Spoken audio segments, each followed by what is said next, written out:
Hello every aspirant. So in this video, I will talk about ultimate sociology guide. तो आपको sociology लेना क्यों चाहिए? तो फर्स्ट ऑफ ऑल कि सोशियोलॉजी का जो सिलेबस है काफ़ी डूएबल है, ठीक है। तो ये आप इजीली कर सकते हैं without any problem with the syllabus length, ठीक।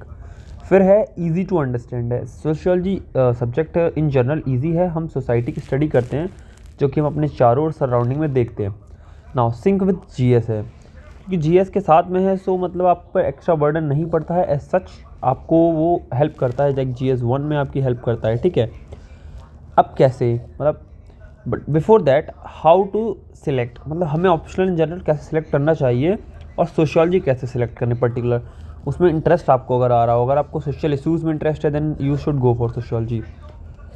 मतलब आपको लिखना काफ़ी पड़ेगा, बस इसमें ये चीज़ है आपको, क्योंकि आप पढ़ लेंगे बट लिखने की स्किल सोशियोलॉजी में मस्ट है।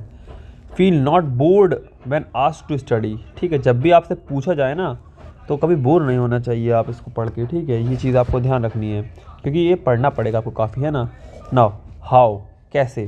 सबसे पहले आप 11th-12th की एनसीईआरटी को रीड करेंगे, देन आप नितिन सांगवान को पढ़िए एंड आप उसको कवर टू कवर पढ़िए एंड पेज तक, बिकॉज क्वेश्चन इस बार आया था कि ड्रामेटोलॉजिकल अप्रोच बिकॉज उसने दी हुई है पीछे की तरफ कि किसने प्रपोंड की थी एंड ऑल। तो प्लीज़ पढ़ के जाइए, that would suffice and I will also do the same. मैं भी यही फॉलो करूँगा आगे के लिए, और मैंने ये बुक एक बार पढ़ी थी बट आपको कम से कम 3-4 बार पढ़नी चाहिए। And this strategy I am specifically mentioning here that 2025 के लिए अप्लाई हो ज़्यादा होती है। 2024 के लिए मैं एक अलग वीडियो में लाऊंगा क्योंकि टाइम क्रंच काफ़ी है and I don't want to make any fun of any one seriousness, ठीक है। मैं ऐसा नहीं चाहता कि मैं कोई ऐसी वीडियो बना दूँ जो इम्प्रैक्टिकल हो, ठीक है। 2025 वाले फॉलो करें, इस बुक को 2-3 बार पढ़ लें ना, और फिर उसके बाद आपको एक चीज़ समझ लेनी है। ये बुक दिखने में छोटी है, कंटेंट बहुत है, जैसे लूसेंट की बुक है ना जीके की, दिखने में छोटी है, कंटेंट बहुत है। सिमिलर इसका भी यही हाल है। आपको अच्छे से पढ़ना है 2 से 3 बार, उसके बाद आपको आंसर राइटिंग करनी है याद करके, ठीक है। आप कोड कर पा रहे हैं, थिंकर आप लिख पा रहे हैं, देन आपको आंसर राइटिंग के लिए आप किसी इवेल्यूशन जरूर कराइए। कोई भी गाइड हो सकता है इफ़ पॉसिबल, तो मैं अगर थोड़ा हेल्प कर पाऊँगा तो मैं उसको लेके बताऊँगा, बट अभी मैं इस वीडियो में वो चीज़ गारंटी नहीं दे सकता हूँ because that would be a false thing, और मैं झूठ के भरोसे तो काम नहीं करने वाला, ठीक है। Then finally go for FLT। Full length आपको जरूर लगाने हैं, मैंने नहीं लगाया है, मैंने अपनी पिछली वीडियो में बताया था, जिसका खामियाजा मुझे ऑप्शनल पेपर में भुगतना पड़ा और मेरे अटैम्प्ट्स ख़राब हुए हैं। नाउ इसमें प्रॉब्लम्स क्या हैं, मतलब आपको कई बार रिवीजन करना पड़ेगा। रिवीजन एक बहुत बोरिंग एक्टिविटी होती है और आपको वो कई बार करनी पड़ेगी, ठीक है। उसके बाद मतलब ये आपको डेलिबरेटली आपको थिंकर्स यूज़ करने हैं, but that balance should be delicate. मतलब आपको ध्यान रखना पड़ेगा कि आप जो थिंकर्स यूज़ कर रहे हैं they are relevant and to the point. मतलब 1-2 थिंकर ज़्यादा हो सकते हैं बट अननेसेसरीली 15-20 थिंकर डालने से आपके मार्क्स जाएंगे, ठीक। सब्सटेंशिएशन बहुत ज़रूरी है थिंकर्स का यूज़ करके, ठीक। Sometimes you will not gate satisfied with answer. होगा कि आपने कई दिन आंसर लिखा, आप अच्छा लगा, कई दिन ख़राब लिखा, दैट इज़ ओके।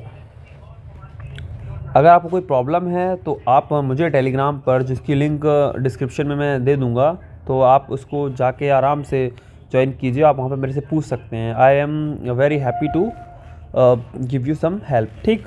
नाउ अब मेरे पास भी तो 2 चॉइसेस हैं कि एक तो फ्री गाइडेंस दे दूँ, बट इसमें रेगुलरिटी आना पॉसिबल नहीं है। आप समझते हैं कि मतलब मैं झूठ नहीं बोलूँगा इस बात को लेके, टू बी वेरियस मैंने लिख भी इसीलिए दिया है क्योंकि ये रियलिटी है। मतलब आपको मैं अपने टाइम के अकॉर्डिंग जो मेरे पास है, क्योंकि मैं भी प्रिपेयर कर रहा हूँ, मेरा भी नेक्स्ट ईयर अटैम्प्ट है, ठीक है। देन अब पेड गाइडेंस। अब पेड गाइडेंस मैं सोच रहा हूँ कि पेड गाइडेंस को प्रोग्राम स्टार्ट करूँ, बट मैं आप लोग कमेंट में बताइए कि क्या सजेशन है। मेरा जो प्लान है, क्योंकि मुझे कोचिंग नहीं खोलनी है, तो मैं 5 से 10 एस्पिरेंट को जोड़ लूँगा जिससे कि मैं उनकी भी हेल्प कर सकूँ और इससे एक अच्छी हमारी बॉन्डिंग बन जाए। तो 4 GB मैंने बहुत नॉमिनल सा रखा हुआ है 2025 वालों के लिए, ठीक है। कि इसके साथ अगर मैं 2024 वालों के लिए टेस्ट वगैरह करता या कुछ मैं गाइडेंस देता, टेस्ट सीरीज़ नहीं है यहाँ पे, सिर्फ गाइडेंस है। मैं आपके कुछ आंसर एवेल्यूएट कर जरूर दूंगा बट ये टेस्ट सीरीज़ नहीं है, ठीक है। फुल लेंथ में नहीं चेक कर पाऊँगा। तो 2025 वालों को इसलिए बोल रहा हूँ क्योंकि उनका पेस थोड़ा स्लो रहेगा और फिर मेरे साथ वो सिंक भी कर पाएंगे और उनको मैं अपने स्पीड पे लेकर चलूँगा तो उनका रिवीजन भी अच्छा हो जाएगा एंड वो कॉन्फिडेंस बहुत हो जाएंगे, ठीक है। तो मुझे 5 से 10 सीरियस एस्पिरेंट चाहिए हैं, मैंने 10 से ज़्यादा मैं कतई नहीं ले सकता, it is impossible for me, मैं लूँगा ही नहीं, ठीक है। 2025 वाले एस्पिरेंट ही ज्वाइन करें, 2024 वालों के साथ मैं जस्टिस नहीं कर सकता हूँ। सो प्लीज़ उनके लिए मैं अलग वीडियो बनाऊँगा और उनके लिए मैं शायद गाइडेंस इतना मतलब दूंगा, पर्सनल गाइडेंस मुश्किल पड़ेगा बिकॉज थिंग्स टेक्स टाइम्स, है ना, समझना पड़ेगा।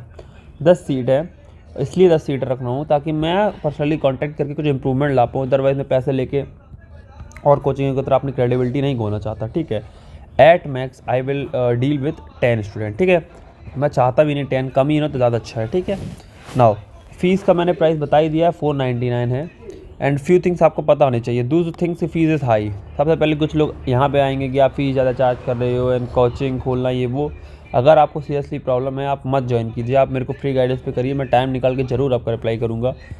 बट अगर मेरी तरफ से वो सिंसियर मतलब मैं एफर्ट्स करूँ, मैं चाहता हूँ कि बच्चे सिंसियर रहें। बिकॉज अब आप ये देखिए 500 अगर मैं 18 महीने बचे हैं उसके हिसाब से लगभग 30 पर मंथ मैं कोई चार्ज नहीं ले रहा हूँ। अगर मैं चाहूँ तो मैं कुछ 5000 6000 कोर्स रख दूँ, but that brings lot of responsibility और उसमें आपको कई चीज़ें करनी पड़ती हैं।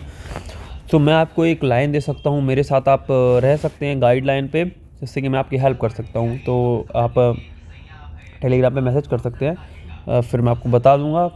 तो अब मैं चाहता हूँ कि 5 से 10 बच्चे एट मैक्स ज्वाइन करें सोशियोलॉजी के लिए 2025 की स्ट्रेटजी, ठीक। And I don't want to open कोई कोचिंग मुझे नहीं खोलनी है, इसलिए कर रहा हूँ कि बच्चे थोड़ा सीरियस रहेंगे और इनके जैसे एक बच्चे जुड़ते हैं तो मैं जो भी पैसा इसका मिलेगा मैं कहीं किसी कोचिंग का मटेरियल या कोई रिसोर्स जो मैं खरीद सकता हूँ सबके पैसों से, उसको मिला के मैं उससे कुछ ख़रीद के आप लोगों की कम्युनिटी के लिए हेल्प करना चाहता हूँ, ठीक है। एंड अगर कुछ ज़रूरत पड़ेगी तो मैं आप लोगों से उसको लेके रिसर्च करूँगा। तो अगर मैं एक चीज़ परचेज़ करूँगा आप में शेयर कर दूँगा अगर कुछ इंपॉर्टेंट मुझे टेस्ट सीरीज़ वगैरह मिलती है, बिकॉज टेस्ट के प्राइसेस बहुत हाई रहते हैं। The fewer the guys the better it is for me. 10 ना ही हो तो ज़्यादा अच्छा है। बाकी 25 वालों के लिए कंप्लीट स्ट्रेटजी कैसे चलना है उसको लेके भी जल्दी वीडियो ज़रूर आएगा। And for that thanks for watching this video and do like share and subscribe. Thank you everyone. आप टेलीग्राम पे कनेक्ट हो सकते हैं, आप अपनी क्वेरीज वहाँ पे पूछ सकते हैं। कुछ बच्चे वहाँ पे कनेक्ट हैं और उनको उसका फ़ायदा मिल रहा है। Thank you everyone.